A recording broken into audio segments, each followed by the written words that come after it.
یو ځل بیا په دغه مدرسه کې د بخاري شریف ختم دی او دا مدرسه د څو کالو نه الحمدلله چلیږي بنیاد یې موږ په خپله ایښودی او محترم ورور جناب شیخ الحدیث مولانا هارون جان صاحب هغه ته ویلي وو چې ته دا سلسله چلوه او تر اوسه پورې د خدای پاک فضل او کرم دی دې جومات د دې مدرسې هغه نوم مدرسې مدرسه مدینة العلوم نه خدای پاک بې شمېره واړه د حفظ د ناظرین او دغه رنګې د دیني علومو فارغ کړه دا خدای فضل ما وی ماسپښین کوه درس سیکنډ ټرم کې هلته عیدګاه کې شروع کړه بیا هم دلته رامنتقله شو نو د خدای فضل د هر کال بې شمېره واړه رکان د دې مدرسې نه فارغېږي الله یې د محترم ورور مولانا هارون جان صاحب په عمر کې برکت واچوي او در سره چې څومره مدرسین دي او درسونه ورسره کوي نو الله دې د دواړو جهانو خیر او برکات نصیب وګرځوي دا معلومه د بخاري شریف بس هسې باب او حدیث مې راته وویل مولانا صاحب هم راته وویل چې عام دوستان دي او مجلس دی نو که هغه مونږ د طالبانو خبرې کوو نو څوک به هم پرې پوه نه شي نو د دې متعلق به راته یو څو خبرې وکړم خو عامې خبرې به درته وم چې تاسو پوه شئ امام بخاری رحمت الله علیه دا کتاب ډېر په اخلاص لیکلی دی دغه خدای ډېر لوی برکت ورکړی او ډېر لوی شهرت خدای ورکړی او ډېر لوی قبولیت الله ورکړی په مخ د ځمکه دومره قبولیت د چا هم نشته کوم قبولیت چې امام بخاري له په دې محدثینو کې الله ورکړی عام محدثینو کې او دومره قبولیت د الله د کتاب نه پس د بل کتاب نشته کوم چې الله د دې کتاب نه ورکړي دا ولې دا دومره قبولیت خدای ورکړي ماشومان هم کیسه کوي لکه یو ماشوم بل ته وایي راځه نن د بخاري شریف ختم اول بل ته وایي ده چې لو د بخاري شریف دعا ده دا بخاري شریف دا د خلکو په دې ژبو مشهور دی دا دومره قبولیت د خدای ورکړی د دې یو څو وجې یو وجه پکې د امام بخاري اخلاص ډېر زیات مخلص دومره اخلاص و په ده کې چې د ده د اخلاص یو دوه درې وجې ده د هغه نو خپله به راته پته ولګي ده د دې کتاب دپاره د ټولې دنیا چکر لګولی دی هغه زمانه کې چې څومره دنیا هغه زمانه مصر ته تللی دی شام ته تللی دی هغه زمانه کې دا اوس شام نه دی دا سوریه چې ورته وایي شام دا خو جغرافیه کې ملکونه بدل شوي دا اردن شو اسرائیل شو لبنان شو فلسطین شو او سلسله ترک دې ټولې ته به شام او د دې بحر کلزم نه واخله د بحر هند پورې کې دا څومره ناحقه وه دې ته به مصر وي اوس خو محدود شوي دا ټولې وکتل شام ته مصر ته وکتلې یمن ته تللی دی کوفه بصره د جزیرة العرب کې دا څومره خارونه دي او دا ملکونه دي دا اوس چې ورته امارات وایي او قطر ورته وایي او عمان ورته وایي دا ټولې ښځې دي یوې نه دي دا اوس چې ورته کویت وایي هغه زمانه کې د دې ملکونو دا نومونه نه دا قطر و خو دا یو علاقه وه یو قصبه وه د دې نه به خاص څادرونه جوړېدل هغې ته به یې قطرې وي دا ټولې وکړه او دا خپل علاقه ماورا النهر چې ورته وایي د نهرګیاهون نه پورې لاړه دا قازقستان ازبکستان ترکمنستان دا ټولو کې ګرځېدل او د فارس علاقې چې دا اوس هم تقریبا جغرافیې بدلې کړې دي. ایران و عراق، دا عراق فارسي علاق و دا وروسته چې صحابه راغلل د دې نه عربستان جوړ شو او دا کردستان، آذربایجان او ارمینیا دا ټولې کتلې د دې کتاب دپاره. یقینا چې سړی سوچو کې افغاني صاحب د الله په قبر ارباب نازل کړي دا د هغه الفاظ دي. وایي هغه زمانه کې چې څومره دنیا و د دې کتاب دپاره ټوله کتلې همدقسې ده. دا څومره اخلاص. هغه زمانه کې فلیک کوچ و نه، هغه زمانه کې جزونه نه، پیاده به ګرځېدل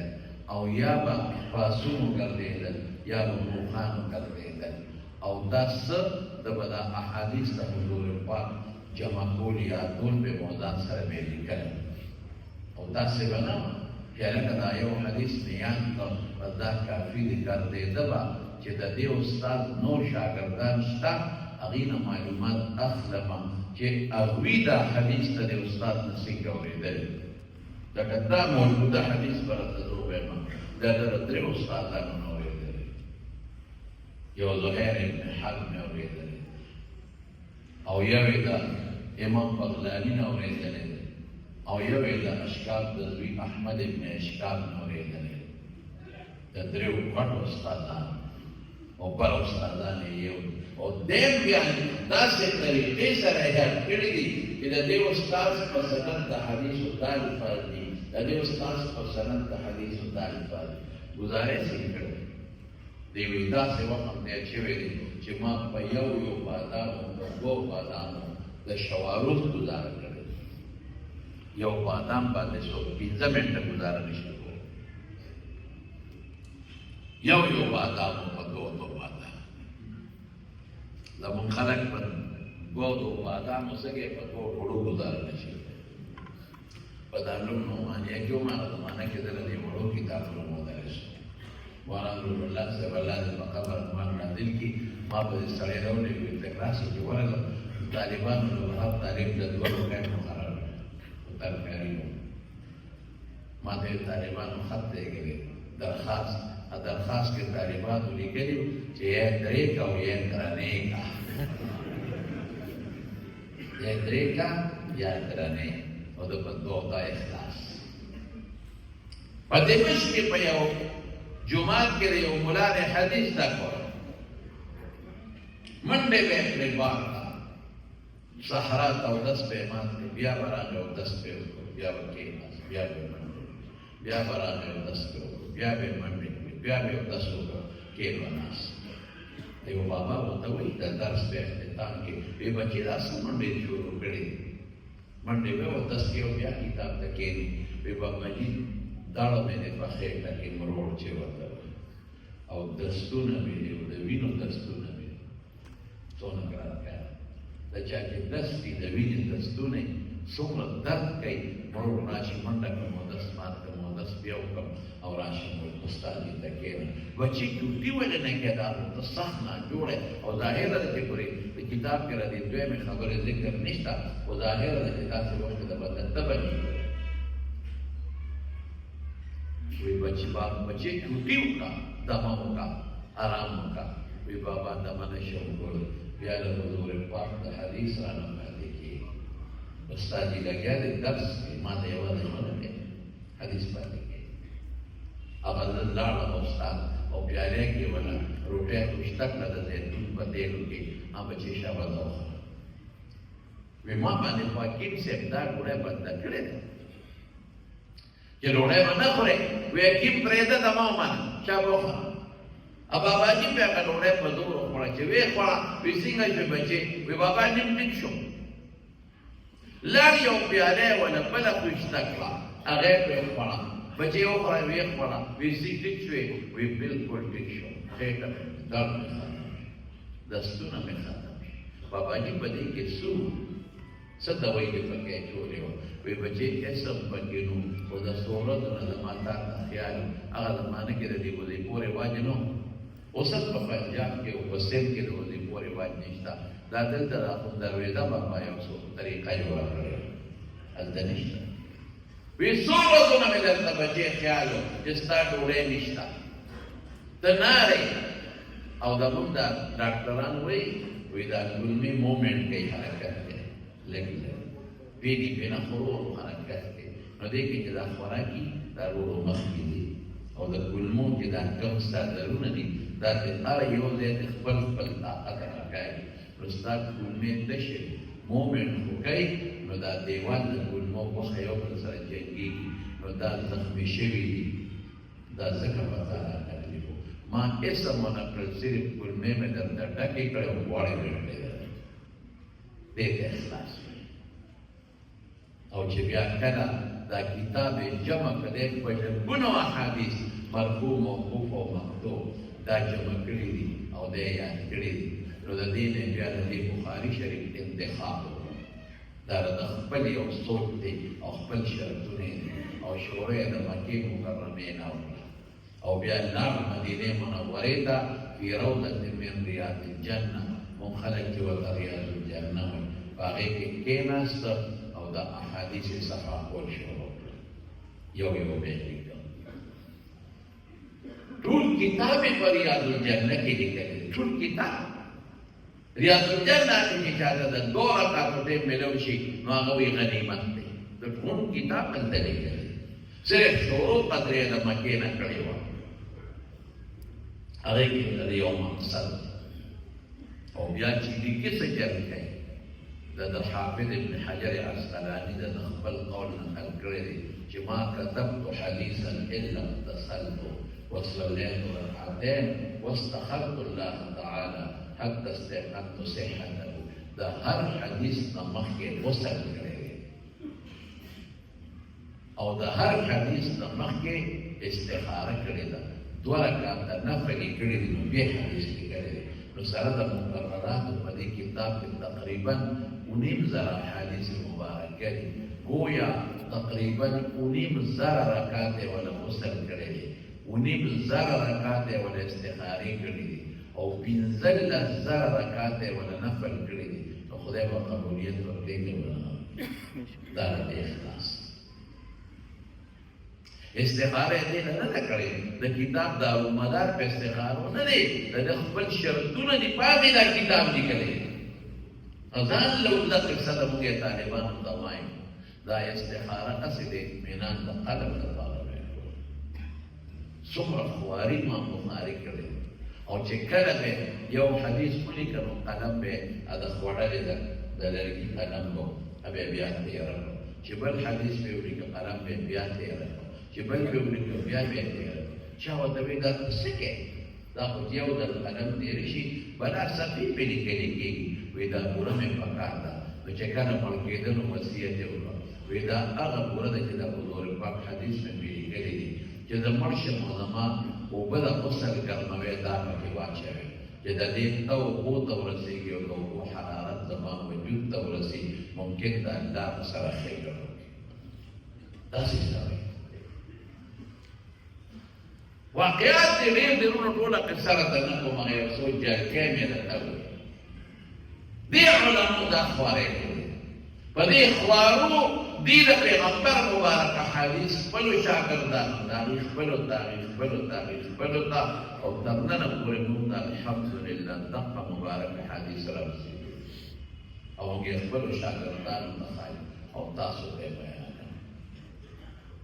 او زما وروڼو ازمایښونه پې څومره تېر شوي دي، په دې علمو هره زمانه کې ازمایښې تېرېږي په ټولو علمو. دا حصه ده د دین، باقاعده د دین حصه ده چې ازمایش به تېرېږي، تکلیف به تېرېږي، مخامخ به درته خلک خبرې کوي، کوم شي چا به یې درپسې وایي. دې نه که یو عالم وایي دا ما ته ولې چا دا جواب راکړو، دا تکلیف ما ته ولې رسېږي، دا خلک راپسې خبرې ولې کوي، بس بل کور په آرام کښېنه، دا کار بیا پرېږده. رسول الله صلی الله علیه وسلم ته د مکې کافرانو قسم دی په مری کې دې دندې جوړېدو راته وکړې. دا به نن ویې سره حضور پاک په شا باندې قسم په خدای چې کافرانو عقبه ابن ابي معيط پیروانه جوړېده، څاروي پیروان، سلام پیروان. دا به نن ویې سره غاښ مبارک کې مات شوی، وینه ترې روانه ده. د طایف سفر د حضور پاک وګوره، نو سترګو نه به یې د اوښکو به د یې وینه وبهېږي، تدانا الويسر عبد الله بن ابي او منافقين وراتلو په پیغمبر مبارک دا سے الزام نه کولې چې خدای قرآن کې سورۃ نور کې لوی احسان نازل کړ په مقابله دی ونه مولیان دا چې د دین کار کې او د دین خدمت کې نو شیطان ستاسو مقابله کې ولاړ د دین کار کې شیطان باندې مقابله کې ولاړ غټ دشمن ستاسو شیطان څومره چې زیات کار کې شیطان ډېر کوشش کوي څومره چې زیات کار کې شیطان د دشمن دې نه پریږدي اگر باندې خلق بدګمانه کوي د خلکو لکه چې لا مولا خدا چلوي او دا کوي او دا کوي او دا کوي او دا کوي او قسم په خدای کې دا علماونه نن په مقدس مکه د خدای اولیاء دغه علما یې کړل وهذه علماء حافظان قاضیان رټول حافظ تاريخ والا غټه پورې نن اولیاء الله داخله دي د خدای اولیاء یو سړی د خدای د قرآن خدمت کوي دا به ولې نه څوک دی زما د خبرو چې څو خدمت کوي او زما د خبرو څو قدر کوي زما د زړه نه به مې خوښي زم چې دنه زه قربان شم دا الله د خبرو د پیغمبر د خبرو څوک عزت دی قدر دی ځان یې ورته وقف کړی دی خلکو ته یې ښایي مینه ورته خلکو پیدا کوي دی به د خدای ولي دی به دشمن دی زما د خبرو څو خدمت کوي زما به دشمن دی زما به دوست دی زه به قدر کوم زه به ښکلو د الله د کتاب به یو سړی خدمت کوي او د خدمت مختلفې طریقې او د پیغمبر د حدیثو به یو سړی خدمت کوي دا به د خدای دشمن دا به د خدای دوست دی دا به د خدای ولي او نن سبا کوي علما ورې پام کوئ د قوم العلماء مسمومه د علماو وحي زهریله دي زهریله د علماو غیبت مه کوئ د هغې وحي مه خورئ تباه به شي هغه حسد بغض مه ساتئ علماو لکې مینه وکړئ د علماو سره دغه علما دي چې تا ته د پیغمبر مبارک عقیده ښي اعمال درته ښي اخلاق درته ښي ستا په جو د قرآن دی یو مولانا هارون جان صاحب دی وګوره دا دومره پټ ووله الله پاک د ده په برکت د ده د مدرسې نه فارغ کړه دا تاسو په ګوډې خبره کوئ داسې علما په مقدس ځمکه موجود دي په خدای چې په 4000 او 5000 تنخوا د میاشتې په تنخوا ګزاره کوي د خدای دین ښایي 5000 به ته وکړي دا راشه که نه زه به 10,000 درکړم ماله د میاشتې کا خدمت داسې علما موجود دي 50 او 60 او 80,000 روپۍ خلک تنخوا اخلي او چې میاشت تېره شي نو هړتال کوي تنخوا مې کمه ده دې 50 او 50,000 لګیا یې د خدای په ام په زور نه دي ام کوله محتمم ورکړې ویلي زه دا یې د پېټرول یاره مه راکوه مړه دا یې د موټرسایکل د پېټرول خرڅوي څومره خدمت دي په دې په خدای قسم جومات کې ناست دی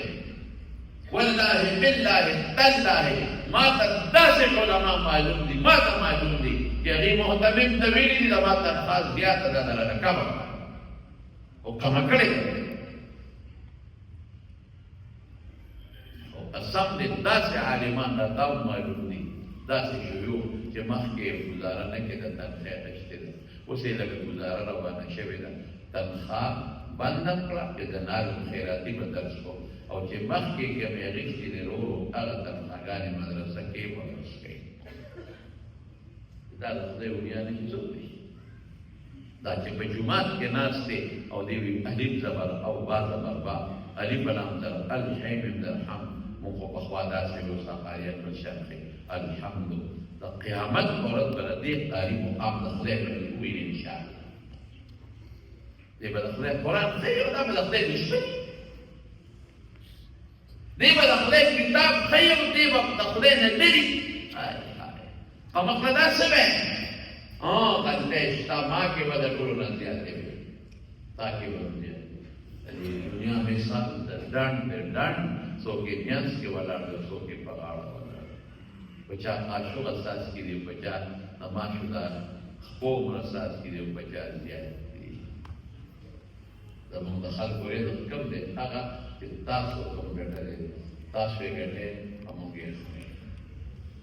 تاسو یې ګټئ چې همونږ راچوئ ستاسو وظیفې دي همونږ یې خورو چې ستاسو رزق حق ته زمونږ دی جنت فردوس نه روزي دلته نه شریک یو په روزه کې شریک یو په جامه کې شریک یو په جومات کې زه د نمخ کې افطاره پسې رستم نیت ته راځي د دې معاشرې نه د علما جوړ البته ته مه ګورئ البته مه ګورئ علماو په وجود د سنارې دا هغې ته مه ګورئ خدمت ته وګورئ چې د یو عالم نه الله څومره کار اخلي د دین زما بچي ته د برکت نه حافظان شو ناظره زده کړه د ده د برکت نه خدای په دین کې عالمان پیدا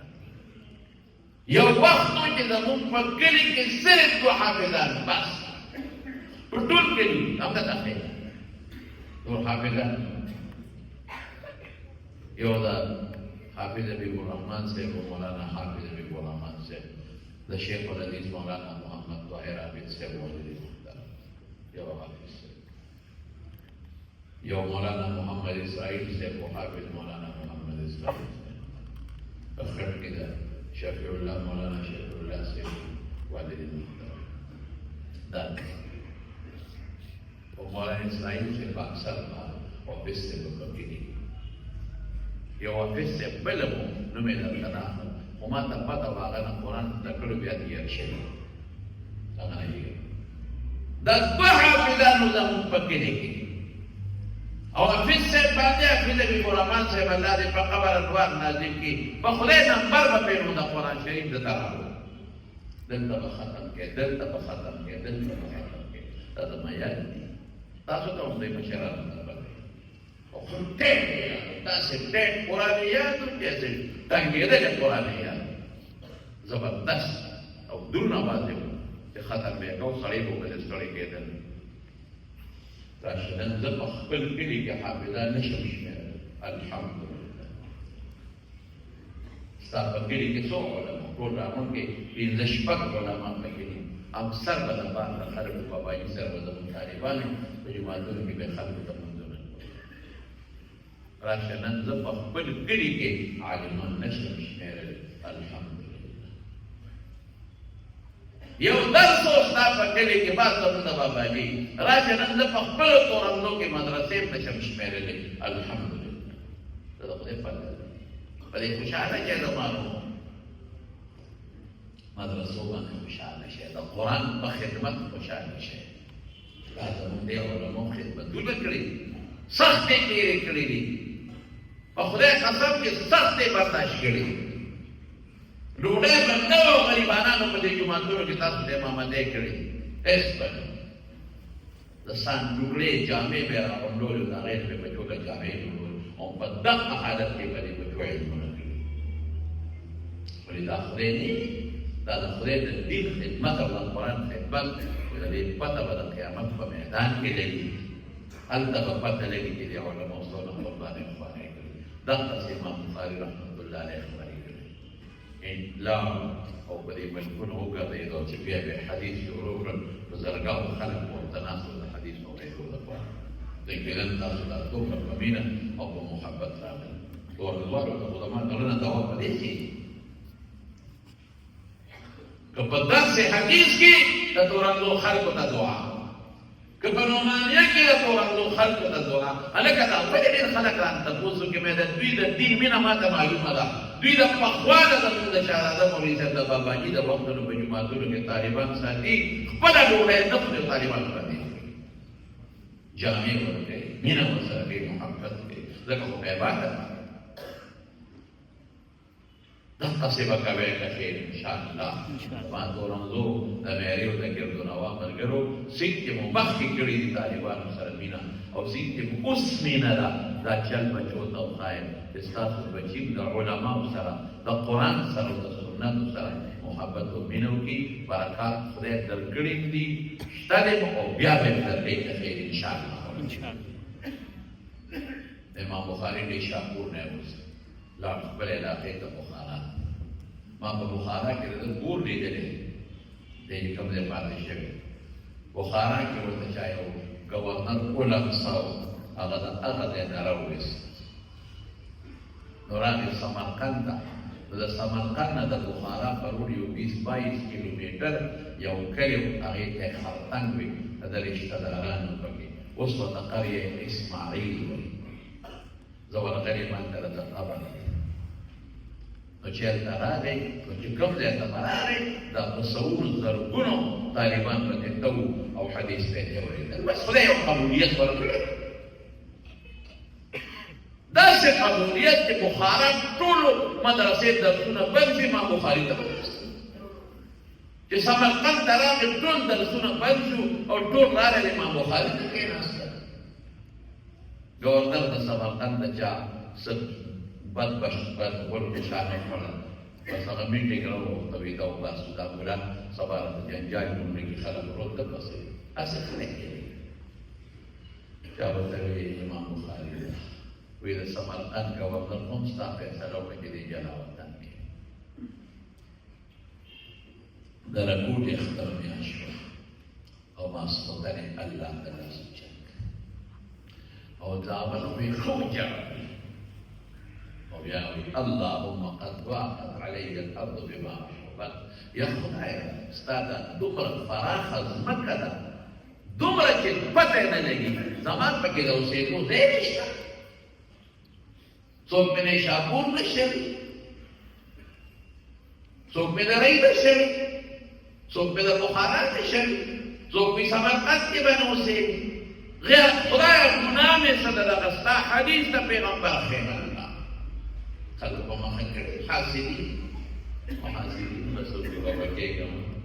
ملایان دا د زمانې ملایان حاسدین یا ناسو الله دې لاس اوچت اللهم قد ضاقت علی الارض بما رحبت فاقبضني الیک غیر مفتون. یا خدای به ځان ته مې قبض کړي و د فتنې د مرګ مې وساتي. الله رسول الله مبارک فرمایي لا یتمنین احدکم الموت ان کان محسنا فلعله ان یزداد وان کان مسیئا فلعله ان یستعفف. زما سوال به نه کوي که نیکي نیکي به وکړم، یو ورځ یې کوم زیات څه ورځ نیکي دې وکړه او که ګناهګار یې شی چې توبه وباسي او چې په یارۍ کې چې محدود نه شم په دین کې نو بیا سوال کولی چې دې غریب ویارې نو چې سملاس خولې ته وویې دی وفات شو. ویې غر د علم ده حاصلین وړه خوشحاله شي. نږدې کلي کې یو عالم خوب ولید چې رسول الله صلی الله علیه وسلم دې ورسره ملګري ما ورمنډه کړې مې حضرت څه کوئ خیر دی؟ ویې د امام بخاري استقبال نه راغلی پاس مې په واړو د خردک ته راغلم چې کوم د امام بخاري دی راو د ژړا چغې مې واورېدې. ما ویې څه چل دی؟ ویې لږ ساعت مخکې امام بخاري وفات شو. هغه ملا دی چې د مرګ په وخت کې د روح استقبال محمد مصطفی کوي صلی الله علیه وسلم.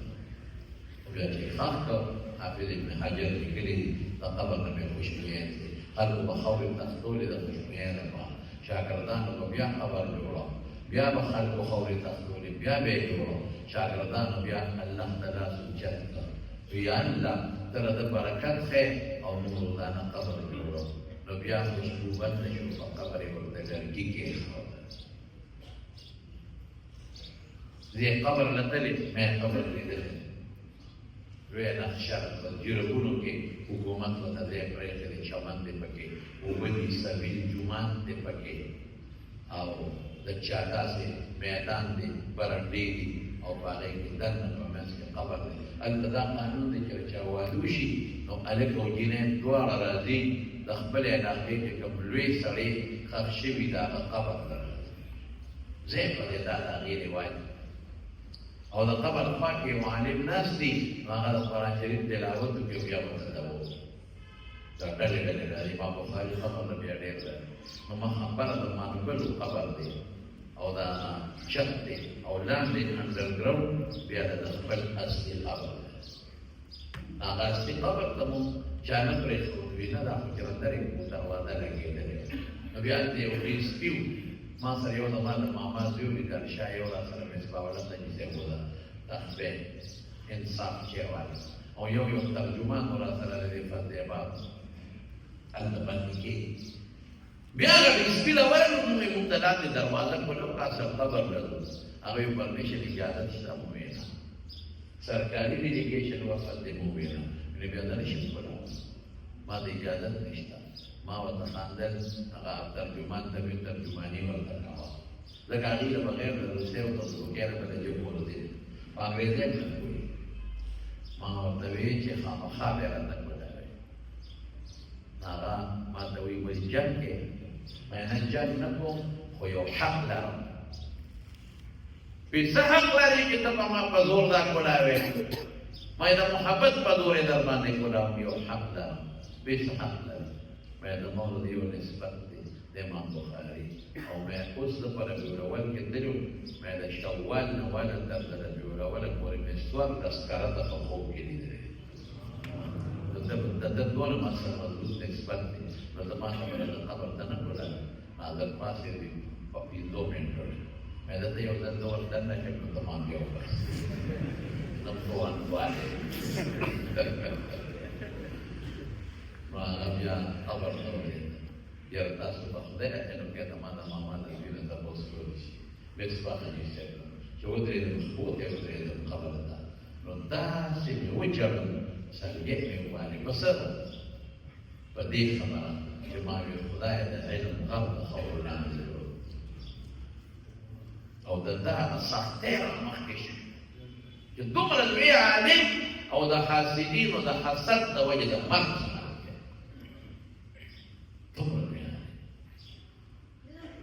تمارون دا کتاب بخاری شریف بیا لیکلی کړی دا څنګه یوازې دا نه که تاسو د امام ترمذي حالت که تاسو د امام احمد بن حنبل حالات واورېدل حیران بشئ چې خدایه په دې علماء څومره سخت تېرې شي خو په کومه طریقه دوی د احادیثو درسونه کړي امام احمد بن حنبل یو زمانه کې په کور کې نظر بند کړی صرف یو جرګه نظر کور کې نظر بند و په کور کې بادشاہ پولیس پې ودرولی و چې څوک شاګرد ورته شي د دې باندې کور کې اوس هم بعضې خلک په کور کې نظر بند هغې کې درس نه دی پرېږدي یو شاګرد به د ملنګې په شکل کې ورغېدان مې خیر مال جوړ کړی او ملنګ او کچکول یې غاړه کې او چغې مې والې اوږې ما ډوډۍ نو په دغه باندې به د احمد بن حنبل د دروازې مخکې کېناسته اوږې ما هله ډوډۍ راوړې د کور نه مې ورته یوه روپۍ ورویشته او احمد به دننوته د حدیثو درس شروع او دی به باب لیکن درس یې نه امام سرخسی دا صاحب د مبسوط بادشاہ ونیوه کوی کې وغورځه وګوره د مبسوط اخر وګوره په دې نټ شته که دی بادشاہ کوی کې وغورځه او پولیس یې مقرر کړل چې څوک یې دننه راوباسي شاګردان به راتلل د کوی په غاړه او ده به د کوی نه ورته درس کاوه د دې مبسوط لوی صاحب د کوی نه املا کړې ده دا به کوی کې ډوډۍ به ورچول سوچ کوئ یوازې دا نه دي بیا نبي له کله پکې نورې خبرې کوو په کوی کې دننه غریب روټۍ خوري اشعار بیان او په هغې کې دننه راکوټې او دسماتې وړي او دسماتې چې ضرورت او د هغه ځای نه لګیا دي او درس ورکوي خپل شاګردانو ته د مقصود اخري جمله دا ده هذا آخر ما أملاه السرخسي وهو مسجون في البئر دا اخیری هغه ده چې سرخسي هم د املا ویلې ده او د دې وخت په دوی کې پیل دی زمانو په دومره تکلیفونو د علماء د دین د استادانو نه رښتې او امت کې رسول دغسې امام بخاري رحمة الله علیه او علما چې څومره دي